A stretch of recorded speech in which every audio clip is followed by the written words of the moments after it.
পেট ও মন দুটোই শান্ত রাখার সেরা উপায় বাঙালি স্টাইলে লাউ মুগ ডাল। দুপুরের পাত যদি এমন হয় তবে আর কি চাই বলুন। ধোঁয়া ওটা গরম ভাত আর লাউ মুগ ডাল আর চিংড়ি মাছের পদ একদম পারফেক্ট।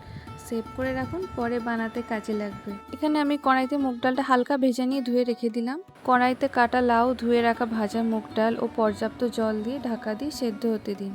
একটি বাটিতে আদা বাটা, নুন, হলুদ গুঁড়ো, লঙ্কা গুঁড়ো এবং সামান্য জল গুলে মিশিয়ে নিন। অন্য একটা কড়াইতে সরষের তেল গরম করে তাতে শুকনো লঙ্কা 5 ফোড়ন দিন।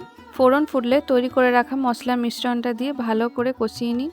কষানো মশলার ফোড়নটি সেদ্ধ ডাল ও লাউয়ের মধ্যে ঢেলে দিন। ভালো করে মিশিয়ে ঢাকা দিয়ে কিছুক্ষণ ফুটতে দিন যাতে সব স্বাদ একসাথে মিশে যায়।